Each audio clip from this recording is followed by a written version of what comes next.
So everybody, if you're listening as a first timer, whether it's on the podcast or the radio, we thank you so much. We'll talk to the podcast people first. If you're listening to us on the YouTube platform or also on one of the podcasting sites, like, subscribe, share. Easiest way to get these good interviews out to more people. And we hope that you do that. And we appreciate if you do that. Radio people, obviously, there's no like, subscribing, sharing, and which is probably good, but uh, but besides the point, we appreciate you listening and thanks so much. And tell your family and friends that you do listen and are where to listen, of course. We're going to move on to a person that is a former politician. She's went against corruption, defeated corruption. She's a former mayor, and I'm going to read this right off the screen, Debbie, because otherwise I'll screw up. She is a former mayor, councilwoman, planning commissioner, and she won a small business award. She's a two-time selling author and also a local government coach. Debbie Peterson, thanks so much for coming on. Like I said, you could be on for about 20 different times. We could have you. Probably still not get to the bottom of what makes you tick. But thanks so much for coming on, and I look forward to many more times. Well, thank you. I'm looking forward to it too. I can't wait. All right, so let's kick this around. Just speaking about the book, and we do hope people buy her book too. It's The Happiest Corruption, Sleaze, Lies, and Suicide in a California beach town. Let's talk about that first before we get into other questions. What made you want to write this book? I did not want to write that book. I don't blame you. I had planned all along that I would have a fourth career. I would do 10 years of public service. I would sit on my city council and be a planning commissioner and do the mayor and serve my small town. And after that, I was gonna retire and I was gonna write. And but what happened is I ended up doing 15 years of local service because there was so much corruption that I felt like I could continue maybe to work on it. And so instead of moving straight into writing, I worked longer and then ended up, this first story I had to tell was this story because we didn't finish it and we're still trying to get it done. Politics is such a dirty cesspool game right now, and it's been like that for years. So what made you want to get into that field when you got to get down and dirty?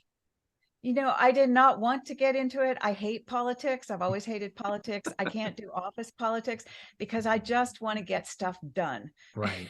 You know, Yeah. I don't have time for it. And that gets me in trouble too. But so I did it really because I had a degree in public relations. Small town needed some help with its image. And because I'd done a lot of work, I had a past life in Great Britain as an entrepreneur, and I'd been very successful, helped launch a lot of small companies there, worked for the government in Great Britain to help small Oh, companies get started.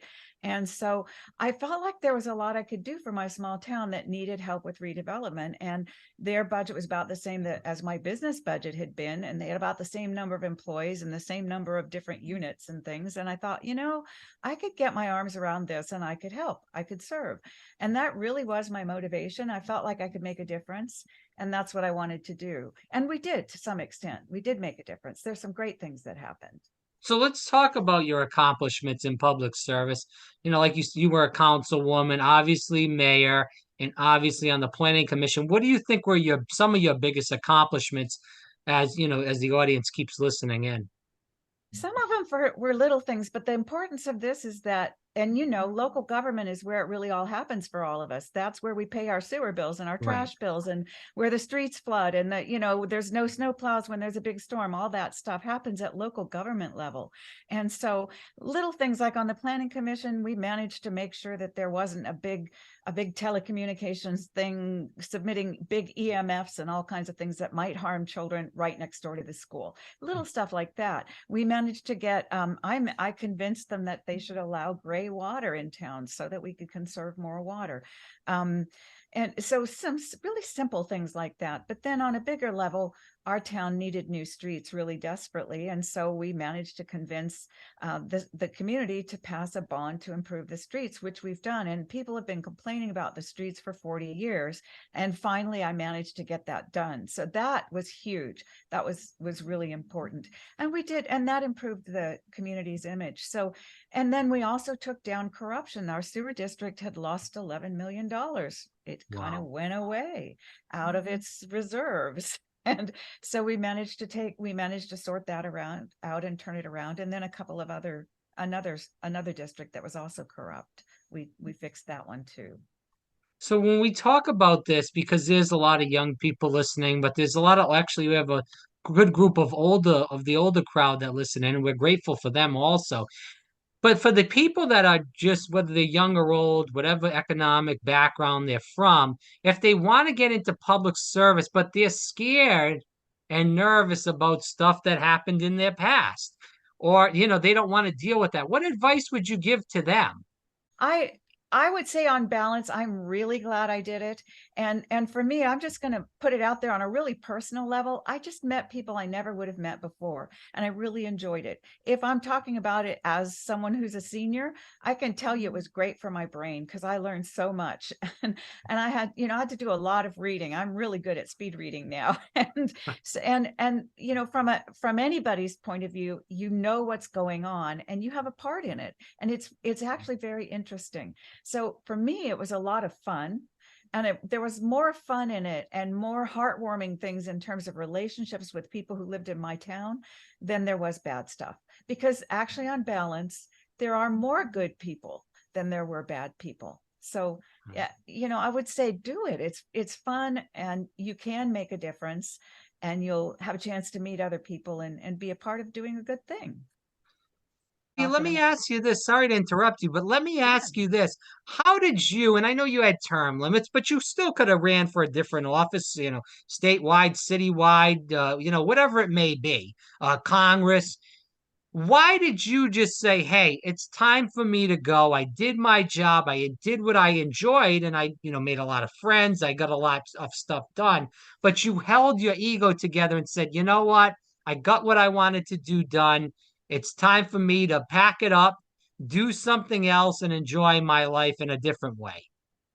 Well, partly because that's my understanding of how it was set up to be, that we're supposed to come in for a time in our lives and we're supposed to serve. I don't know how you think about things. So I haven't heard those. I've heard one or two of your podcasts and your shows, but not that one. So I don't know what you think. So I'm not parroting you, but No, I just think that that's how it was set up to be. That's how no, it's I supposed to agree. be. I Yeah. agree. Yeah. But I see you again, smiling. That's why I'm saying you didn't pay me to say this. no, no, It's I kind of how agree I feel about it. 100%. The problem is like you said, and we're not going to keep reiterating this for the listeners, is that people get addicted to power.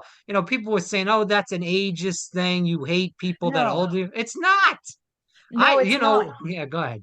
It's about raising up other people, and it's about equal representation. And if people over 65 are, I think they're 6% of our population, why the heck are all of these old people representing us? And I'm 66, okay, but why are they representing us? Because what about all those 30s, 20s, 40s, 50s, the Right. people who aren't that age? And it's time for them to move out, and let's hear from some of the younger people, because there's quite a lot that we could do better, and we could do it better if we had different voices, new ideas. But regardless of that, let's talk about California. You're there right now. I'm in Mm-hmm. Florida, but Rhode Island, I'm in Rhode Island at the moment, but I'm usually in Florida. You know, as far as California goes, we hear some good things depending on what political side of the aisle you're on. We hear some good things, and then we hear a lot of bad things. I've talked to a lot of people through where we met that live in California, and some say that the place is a dump. It's a cesspool. There's people all over the streets. The homeless are really getting screwed. And then there's other people say happy days are coming again, and it's all butterflies and sunrise.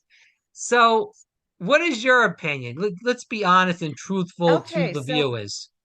Very interesting. Heard on the radio the other day with someone who I really respect, whose show I'm on sometimes, who said, all the happiness studies are showing that Hawaii and California are some of the happiest places in the country. And it's true, because how can you not be happy when the sun shines, when you're at the beach, when it's nice year round, or when you've got great ski? I mean, there really is a lot to be happy about in California. And for the most part, it's a good standard of living. We have a terrible problem with the homeless. And that's a whole other conversation. And yes, Yeah, there are people moving out, but the reality is people are pretty happy here. And that made me all the more convinced that the name of my book, The Happiest Corruption, is probably the right name.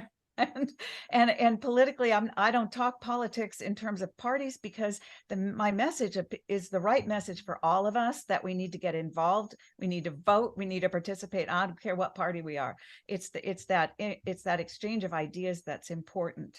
And I will say I'll tell you, I'm a Democrat, but I'll say about California yeah, that our legislature is not balanced. And it's not right. fair, because it doesn't represent a large part of the state. And really, if we were going to have a more fair representation, we would have more Republicans in power.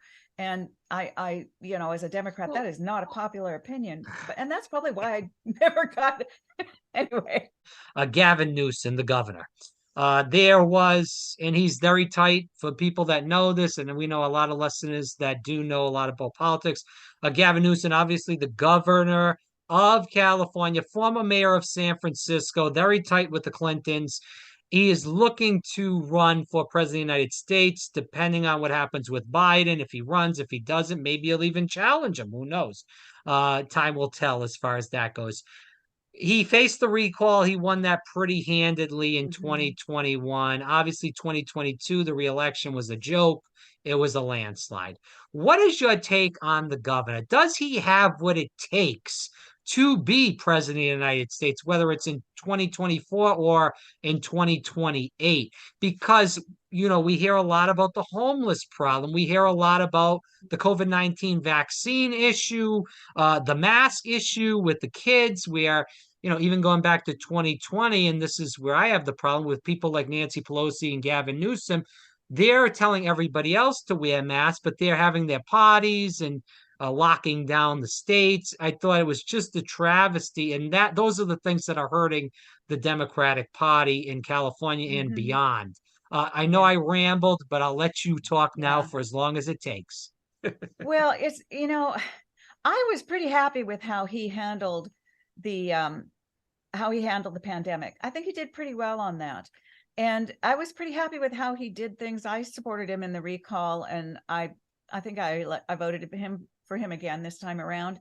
Hmm. But but I'm not 100% sold on him. Yeah, I think he's capable of being president. I think he could handle it. California is a big state, and I think if you Right. can handle California, you've got a lot going for you. Um, so I'm not 100% thrilled, but I'm not totally disgusted either. So I'm kind of Mhm. in the middle of the road there. Um, and I don't know if everybody knew this. Somebody told me he is actually Pelosi's nephew. Did you I know didn't that? know that at all. I had Wow. heard that. Now, I hope I'm right on that, because I don't like putting stuff out there that's not correct, but it did come from a pretty good source. I think it's accurate. And I think I checked it. I think it's accurate. So that's kind of interesting. And that kind of bothers me too, because the whole dynasty thing is always a little worrying. Well, it makes sense because Gavin was mayor of San Francisco. Obviously, Nancy Pelosi's district is in San Francisco. I was trying to fact check that while you were speaking, Yeah. but let Yeah, me we should ask you. fact check that. Yeah, Yeah. let me ask you another question as I'm fact checking that. We did get this question a lot as you being in politics again and knowing the state of California, former attorney general, a former senator from California, now vice president, Kamala Harris. A lot of negative attention is going Mhm. towards Kamala Harris. These are from Democrats, not just Republicans. A lot of Democrats don't like her. A lot of, if Joe Biden bows out, a lot of Democrats do not want her to run for president of the United States or be president of the United States. They're looking for either younger or different candidates as far as that goes. You're a Californian. What is your take on Kamala Harris, the vice president? I like her because when I was on my city council, when I was the mayor, we had two or three things that rose to the level of the state attorney general getting involved. And she was our state attorney general. And in Right. every case, she came down with a really good, solid, strong hand in favor of, well, I should say, opposing corruption. And she saw through the nonsense that was happening in my county, even though it was happening in her party. That was irrelevant. She Mm, just came down even-handed, in my opinion. I mean, she went with what I thought was right, but the courts did in every case yeah. anyway. But as did the FBI. Everybody agreed with getting rid of the corruption. So I really appreciated her. I met her once or twice in person.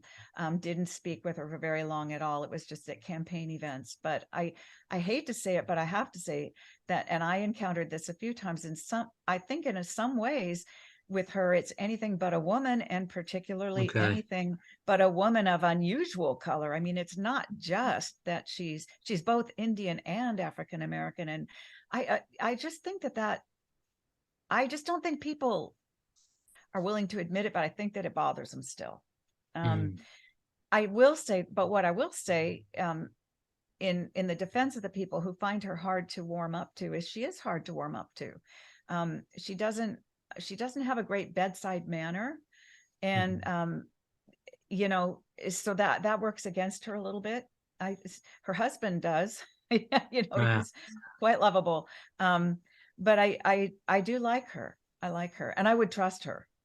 You Um, think she's ready for prime time? I think if anybody is, she is. I think she could pull it off. Yeah, Okay. yeah. Any last words for the people where they can find you on social media, your website, all that jazz? Get the books. Obviously it's on Amazon, but any of that stuff, just throw it at the viewers right now and the listeners. Thanks for that, Chance. I'm really easy to find. Everything is linked from my website, and that's debbiepeterson.com, with its DEBBIE and then PETERSON.com. Everything's linked there. I do a podcast called Corruption Chronicles. I should probably have you on my podcast because you could probably tell some great stories for it. But Yeah. it's just, anyway, it's stories of things that corruption people find and how they fix it. And then the book, if you just Google Happiest Corruption, it will take you right to my site on Amazon, and it's easy to find. And then the one that's coming out on Sunday is City Council Oh. 101, Insider's Guide for New Council Members. It basically tells you what they never teach you at City Hall, but what you need to know if you want to fast track it. So Debbie, again, Debbie Peterson, thanks so much for your time. Greatly appreciate it. Again, yeah. DebbiePeterson.com, DebbiePeterson.com. Definitely check it out. Get the book, The Happiest Corruption. You saw it in the background if you were listening on YouTube, Mm-hmm. or if you're not, if you're listening on the internet or one of the podcasting or the radio, just again, DebbiePeterson.com. Debbie, thanks so much for your time. Looking forward to our next couple interviews. There's a lot of things we may be able to try to solve together. The question is, will the powers that be listen to us? And I'm probably afraid not. But that's par for the course in this country. Anyway, we will end there. Debbie, thanks again for your time. Thank you, Rob. It's great to talk to you.